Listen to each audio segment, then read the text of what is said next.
This is CBC Vancouver News.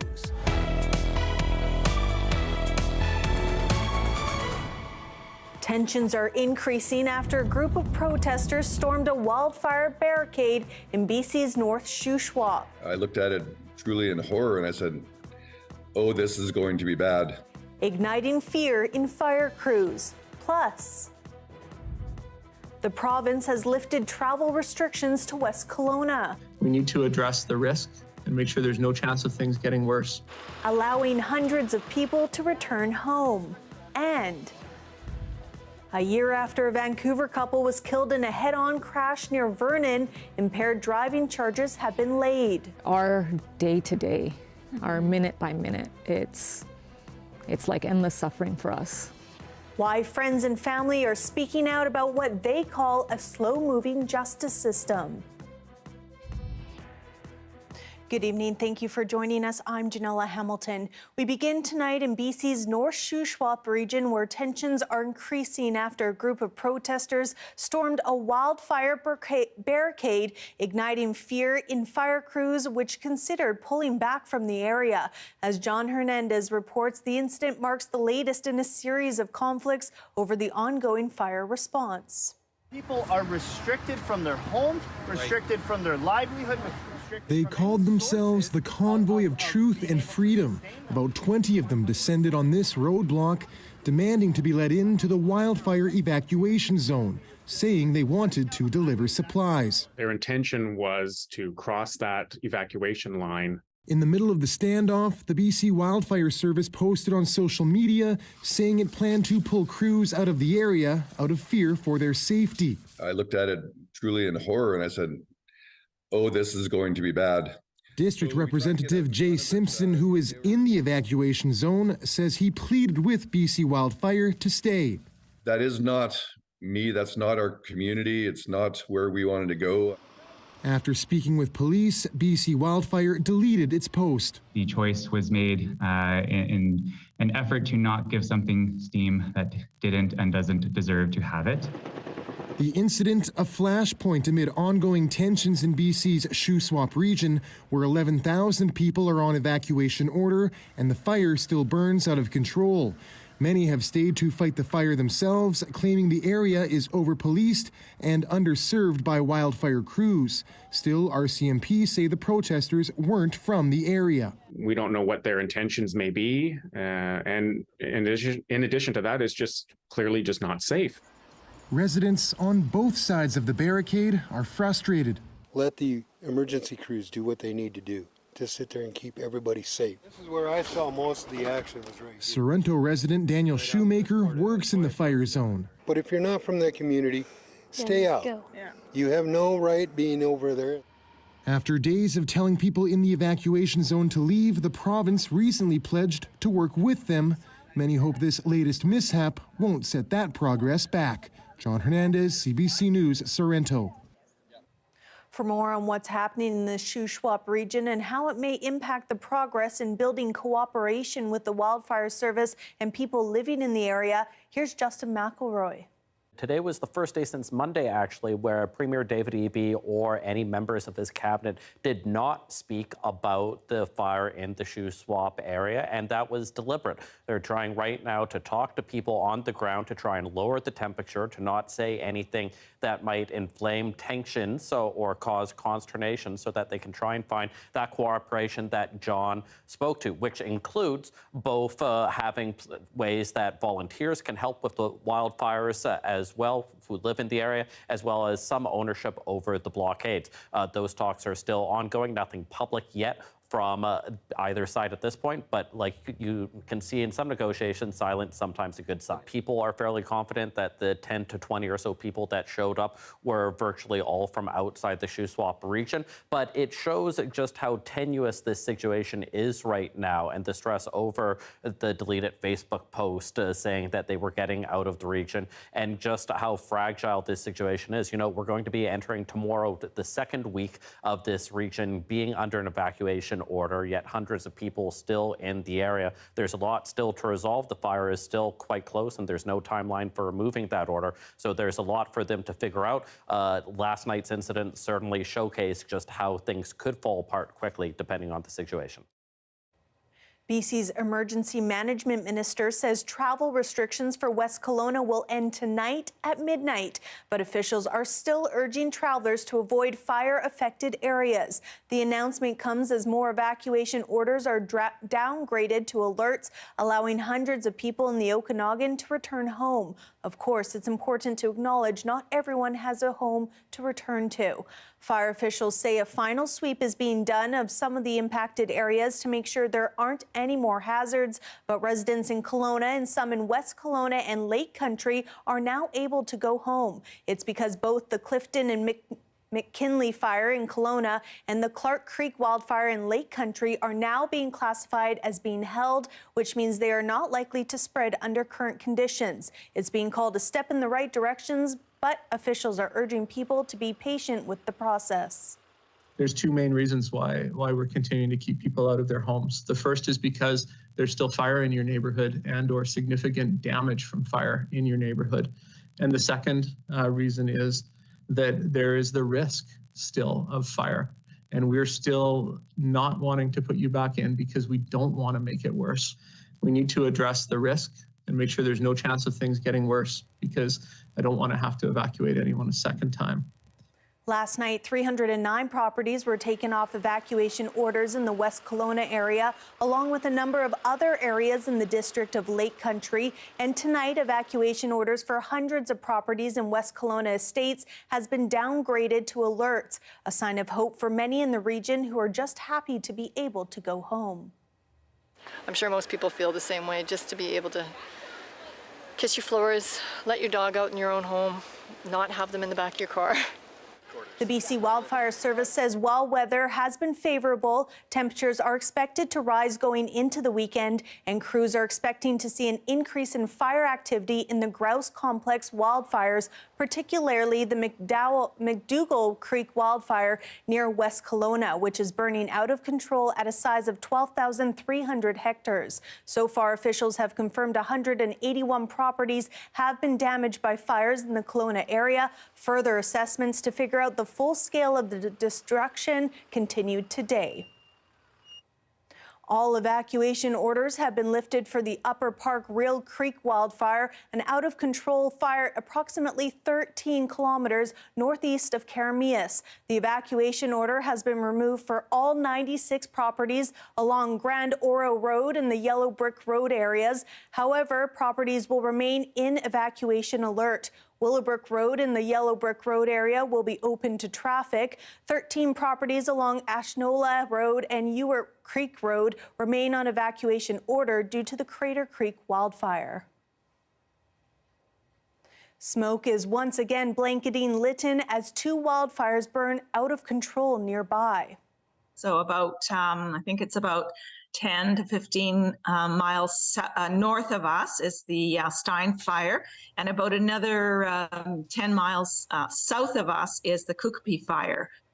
The village just ended a local state of emergency only months ago. It has been in place for almost 2 years after a devastating wildfire. Now the village is facing an evacuation alert. You know, it's everybody deals with it differently, of course, but it is triggering because we went through that fire in 2021 here. The smoke is very, very thick, and it doesn't matter which way the wind decides to blow. You know, we're inundated with smoke here. This morning is a little tiny bit clearer, but it's still, you can hardly see the hills across from us. Earlier this week, dozens more people were told to leave their homes in the Lytton First Nation Reserve as strong winds fueled the Stein Mountain wildfire, burning 12 kilometers northwest of the village. This summer, tens of thousands of British Columbians have been told to be ready to leave their homes at a moment's notice. But what are the essentials you need to make your own emergency go bag? Vicky Swan with the BC government has a list. You will want to have food with you. Enough for a day is really terrific. I like to take a big water bottle in my grab-and-go bag and have some food. Again, I take enough to get me through the day, so I've got a variety of things. I've got granola bars and I've got dried fruits and I've got nuts and some treats for me as well.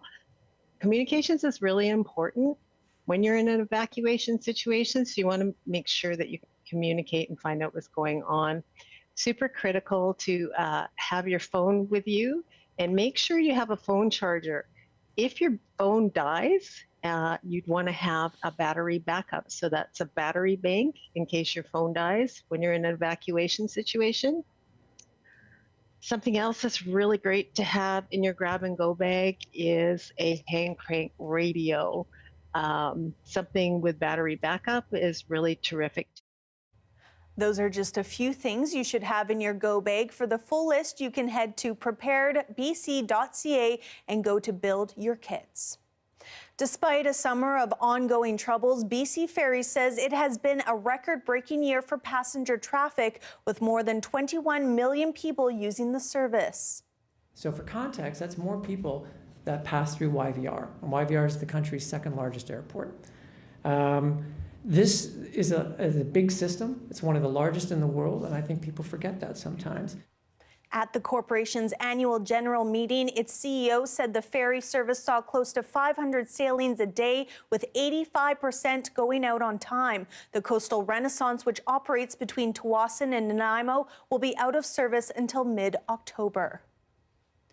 A year after a Vancouver couple was killed in a head-on crash near Vernon, impaired driving charges have been laid. Tonight, Raisi Rafiq is looking at the impact the grandparents had on the Bangladeshi community here. That's all we have now. These pictures with the kids. It's been a year since Suranjan and Suparna Das died in a fatal car crash. Their family is still coming to grips with their sudden deaths.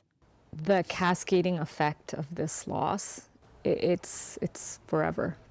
The couple died last August while on vacation in Vernon, after they collided head-on with another vehicle. They didn't take any leisurely trips, and the first time that they do, this is how they're killed. They are survived by 4 children and 4 grandchildren. Charges have now been laid against 36-year-old Vernon resident Michael Rodine. The charges include 2 counts of criminal negligence causing death and 4 counts related to impaired driving causing death. But friends and family say the slow-moving justice system doesn't help fill the holes their absence has left. It's affected the community as a whole, certainly. And it just, goes to show what grand human beings they were. But like our day to day, our minute by minute, it's like endless suffering for us. Suranjan was a freedom fighter in the 1971 Bangladesh Liberation War. When he emigrated to Canada in the 90s, he continued his legacy for leadership. We lost a big supporter. A rock country, because people has any problem, there is Suranjan. There is no more Suranjan. He was known for helping new immigrants get settled into Canada. As a frequent donor, he was also instrumental in cultural celebrations. Suparna worked at the Vancouver International Airport for 27 years as a screener. She was friendly and she wanted to help people. She could be in a setting, a gloomy setting, and she could lift people up, lift up their spirits. The loss has been especially difficult to grasp for the couple's young grandchildren. It's very difficult to answer to my kids when they say, how come they went that way they did? How come there's no justice for this yet? Friends and family are bracing for Rodine's first court hearing set for next month. The family says it is still holding out hope for justice. Raisi Rafiq, CBC News, Vancouver. The province is giving $15 million to BC's food banks as soaring food prices and rising inflation rates spawn record-breaking demands. We are seeing increases in need among certain marginalised populations, certainly people who are on fixed incomes, and Quite worryingly, a significant number of people who are both working or two household incomes, but still needing access to food bank services. Funds will also go toward emergency events like the wildfires plaguing parts of the province and to addressing food access challenges in northern communities. Food programs within some school districts will also see some funding. On this Ukrainian Independence Day, there's special significance for many here in BC who worry their families are still struggling in a living war zone. First, feel proud that we still can say that we are Ukrainians and we are free. It feels sad because of what's happening right now. It feels sad also because the whole family cannot be together. And we feel strong that we will survive these hard times for us. Her grandmother and brother are still living in Ukraine, and her father is a soldier. Canada has the largest population of Ukrainian diaspora outside of Ukraine. A celebration will be happening this weekend at Third Beach in Stanley Park.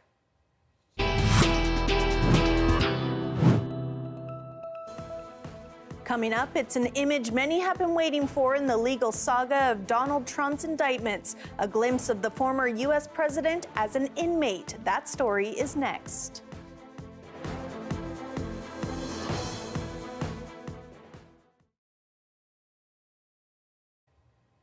Thank you for staying with us during our commercial-free live stream. In Edmonton, attractions and events around the city are offering entertainment for evacuees from the Northwest Territories. Attraction owners have dropped their admission fees or launched events for those displaced. As Travis McEwen reports, it's a welcome to many who are there on an unplanned visit to the city.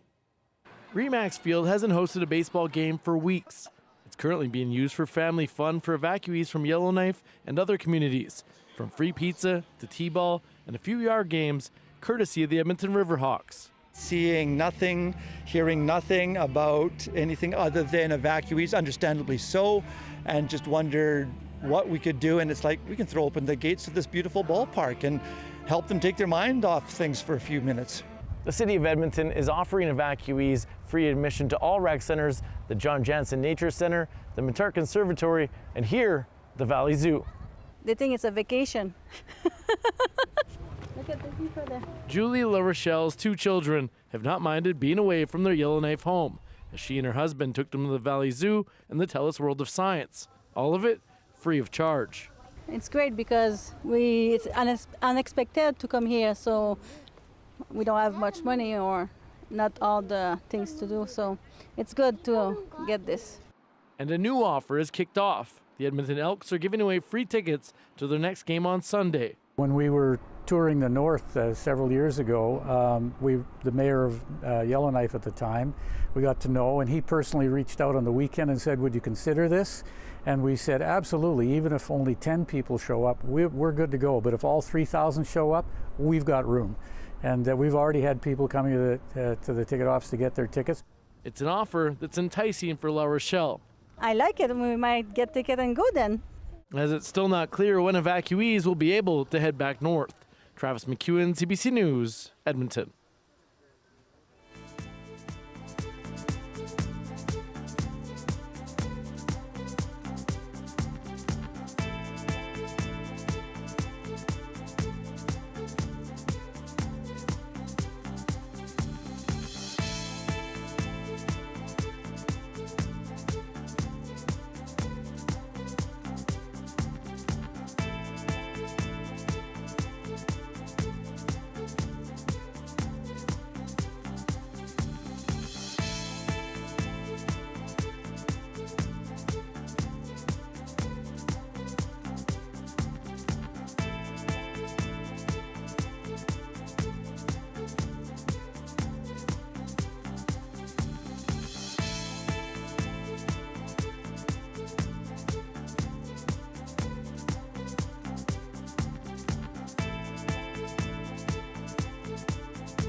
Donald Trump's long and complicated political legacy is already full of lawsuits and indictments. But what happened tonight in Georgia is a clear standout moment. For the very first time in all of his legal woes, the former U.S. president was forced to pose for a mugshot. Paul Hunter has more.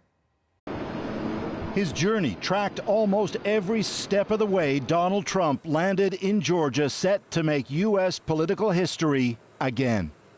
And here it is.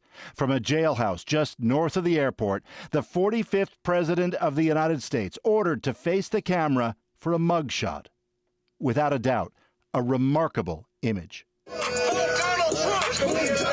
All day outside the jail, mostly pro-Trump demonstrators mixed with hardcore security. After all, never before has this happened with any U.S. president, let alone one so divisive as Trump. The death of our country. Could be. So many in this country now left gobsmacked.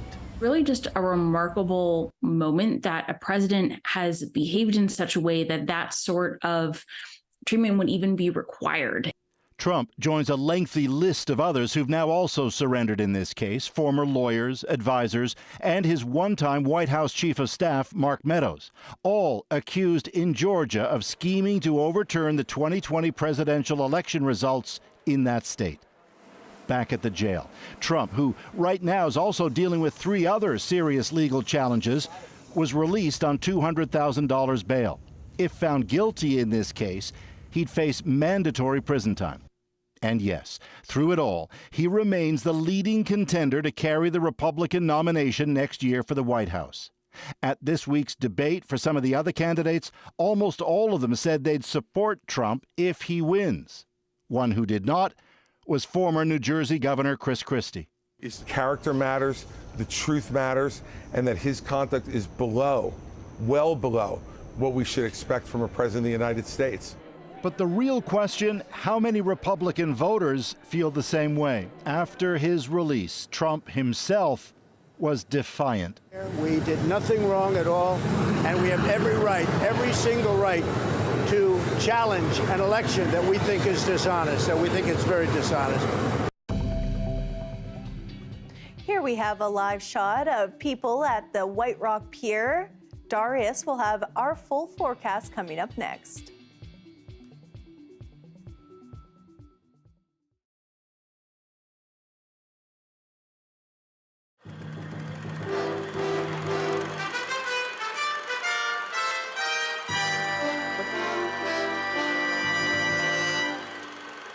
Actors in the province of British Columbia have been treated like second-class citizens for too long.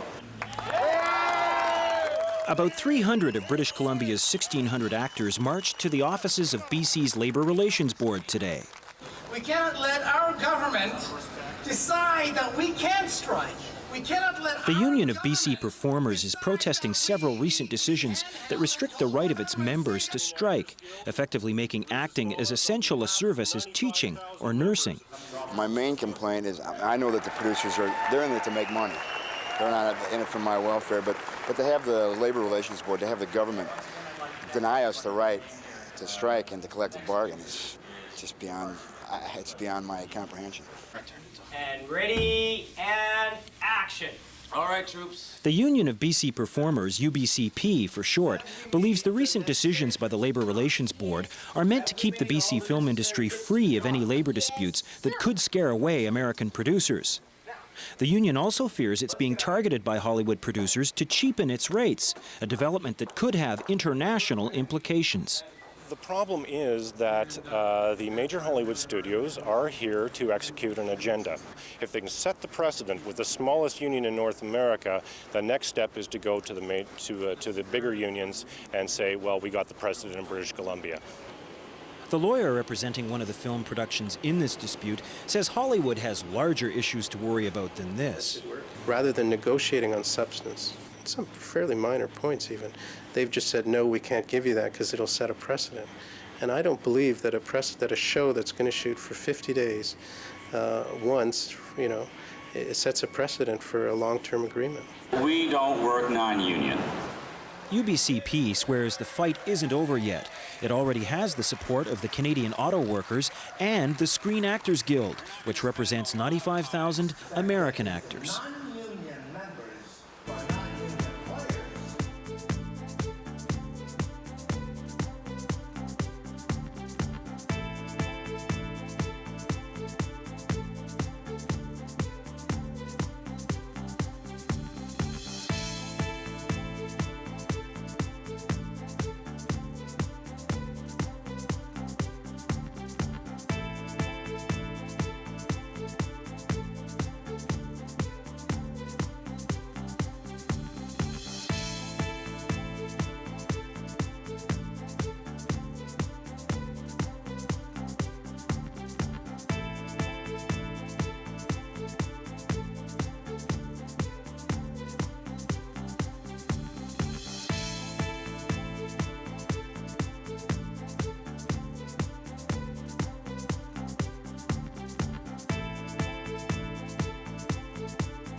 Hi, I'm Amy Bell, and here's what's in your CBC Vancouver inbox.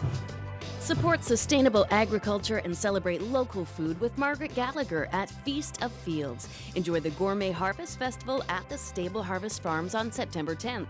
Tickets at farmfolkcityfolk.ca.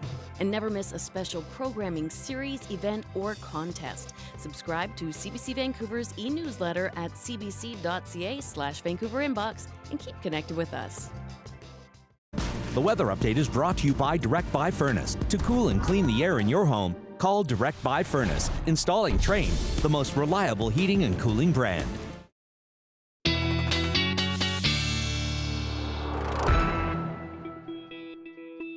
All right, it is time now for weather with Darius Madavi. Now, Darius, I know it was a bit of a cooler temperature today, but are we going to see that heat rise once again? Yes, we're going to see that heat rise quite a bit, actually. So tomorrow, temperatures already coming up to above seasonal in the southern interior, around seasonal. By the weekend, we'll be above seasonal. We're talking anywhere from 3 to 10 degrees above seasonal through the province. Those 10-degree jumps, those are going to be mostly confined to the north. So we're looking at low 30s in places like Fort St. John, and that is well above seasonal, but we're looking at similar temperatures in the low to mid 30s in the southern interior. So similar temperatures throughout the province, really, but it's just particularly unusual further up north. Now, that's also going to come with quite a severe drying pattern. You can see we're fairly dry throughout the province, even now, not really any precipitation to speak of. That's going to continue through the weekend into Monday, probably. Only when we hit Monday evening do we start to see some moisture move through the province. It's going to actually bring rain, more than likely, to much of the southern interior, us here in Vancouver, Victoria probably as well, and that rain will likely continue through most of next week. We're talking Monday evening into probably Thursday. And so some good amount of moisture to look forward to. So for those who are worried about those rising temperatures and drying conditions, there is a bit of good news in the forecast ahead. That smoke also going to be a bit of a problem for us on the coast tomorrow as temperatures rise as well. Just we got some outflow blowing that smoke towards us, clearing up a bit in the central interior because they were getting a lot of that smoke earlier. Here you can see the smoke here on the coast. If we look at the forecast for tomorrow, we're looking at very sunny conditions up north. We're seeing some cloud for just part of the day because of some marine air blowing in to the interior and us here on the coast in Vancouver. And then as we look into the forecast ahead, you can see that hot, sunny weekend followed by those rainy conditions next week. Some welcomed rain. Thank you so much, Darius. You're welcome. That is your late news for this Thursday. Thank you so much for watching. For news anytime, visit our website, cbc.ca/BC. Your next local news is on the early edition on CBC Radio 1. That starts tomorrow morning at 5:30. We leave you now with a look at Science World all lit up. Have a great night.